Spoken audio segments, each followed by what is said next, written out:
இயேசு கிறிஸ்துவின் நாமத்தினாலே உங்கள் ஒவ்வொருவருக்கும் அன்பின் வாழ்த்துக்கள்.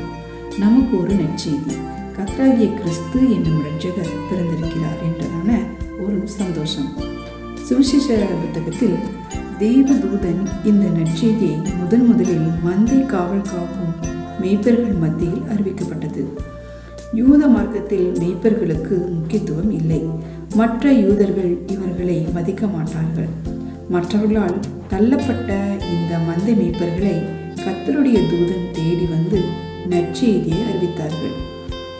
கேள்விப்பட்ட மேய்ப்பர்கள் உடனடியாக இயேசுவை பார்க்க கர்த்தருடைய தூதன் சொன்ன இடத்திற்கு மேய்ப்பர்கள் தீவிரமாய் வருகிறார்கள்.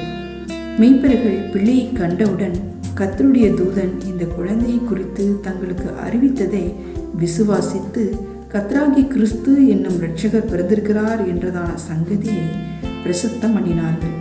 கேட்ட யாவரும் ஆச்சரியப்பட்டார்கள். மேய்ப்பர்கள் இயேசுவை பற்றி தங்களுக்கு சொல்லப்பட்ட காரியங்களுக்காக தேவனை மகிமைப்படுத்தினார்கள், அவரை துதித்தார்கள். இயேசு கிறிஸ்துவின் பிறப்பின் செய்தியை மத்தேயு சுவிசேஷ புத்தகத்தில் சாஸ்திரிகள் கிழக்கிலே விசேஷத்தமான நட்சத்திரத்தை கண்டதினால் விசேஷித்த ஒருவர் பிறந்திருக்கிறார் என்று அறிந்து யூதேயாவுக்கு வரும்போது அதே நட்சத்திரத்தை கண்டதினால் மிகுந்த சந்தோஷம் அடைந்தார்கள். இந்த புற இனத்து சாஸ்திரிகளை நட்சத்திரம் வழிநடத்தி இயேசு கிறிஸ்து இருந்த இடத்துக்கு அழைத்து வந்தது.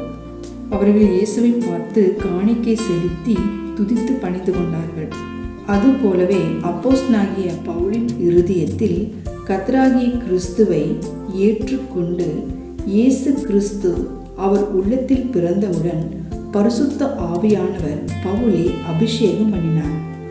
பவுல் தாமதமின்றி கிறிஸ்து தேவனுடைய குமாரன் என்று ஆலயங்களிலே பிரசங்கித்தான். இயேசு கிறிஸ்து தேவனுடைய குமாரன், பிதாவானவர் குமாரனின் பிரியமாய் இருக்கிறார். இயேசு கிறிஸ்துவின் மூலமாக மாத்திரமே மனுக்குலத்துக்கு ரட்சிப்பு உண்டு என்றும் இயேசுவே கிறிஸ்து என்றும் பரிசுத்த ஆவியானவர் அவனை அபிஷேகம் பண்ணினால் இயேசுவே மேசியா என்பதை தன்னுடைய உள்ளத்தில் ஏற்றுக்கொண்ட அந்த சத்தியத்தை மனுஷர் மத்தியிலே நற்செய்தியாக பிரசித்தப்படுத்தினார். மேலும் இயேசு கிறிஸ்து தன்னுடைய ஊழியத்தில் அவருடைய கீர்த்தி எங்கும் பரவியது. ஜெப ஆலயத்திலிருந்து பேதுருவின் வீட்டுக்கு இயேசு வந்தபோது பேதுருவின் மாமி ஜுரமாய் இருப்பதை பார்த்து அவள் கையை பிடித்து தூக்கினார். அவள் சுகமடைந்தார். இயேசு சுகமடைய செய்கிறார் என்ற நற்செய்தியை கேள்விப்பட்டு பட்டணத்தார் எல்லாரும் வீட்டு வாசலுக்கு முன்பாக கூடி பலவிதமான வியாதிகளில் இருந்து அநேகர் குணமடைந்தார்கள் என்று லூக்கா 1:33 வாசிக்கிறோம். அவருடைய சுகப்படுத்தும் வல்லமையையும் அவருடைய சத்திய வார்த்தைகளை கேட்டவர்களும் கேள்விப்பட்டவர்களும் அநேகர் அவரிடத்தில் வந்து சுகமடைந்தார்கள். அவரை ஏற்றுக்கொண்டு விசுவாசித்தார்கள். பிரியமானவர்களே, நமக்கும் இந்த நற்செய்தி கொடுக்கப்படுகிறது. கர்த்தராகிய கிறிஸ்து என்னும் நற்செய்தி நம்ம ஒவ்வொருவருக்கும் மத்தேயு 1:21 அவர் தமது ஜனங்களின் பாவங்களை நீக்கி அவர்களை ரட்சிப்பார். தேவன் எல்லாரையும் தம்முடைய ஜனமாக சேர்த்துக் கொள்கிறார். நீங்கள் எந்த இனத்தாராகவும் எப்படிப்பட்ட சூழ்நிலை இருக்கிறவர்களாக இருந்தாலும் இயேசு கிறிஸ்துவை நம்முடைய இருதயங்கள் ஏற்றுக்கொண்டால் நம்முடைய வீட்டிற்கு ஆசீர்வாதம் வரும். அவரை ஏற்றுக்கொண்ட எவரும் எதையும் இழந்து போனதில்லை. அவர் நன்மை செய்கிறவர்.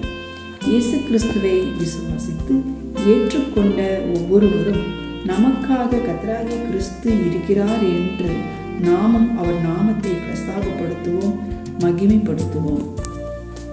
கர்த்தர் தாமே நம்மை ஆசீர்வதிப்பாராக.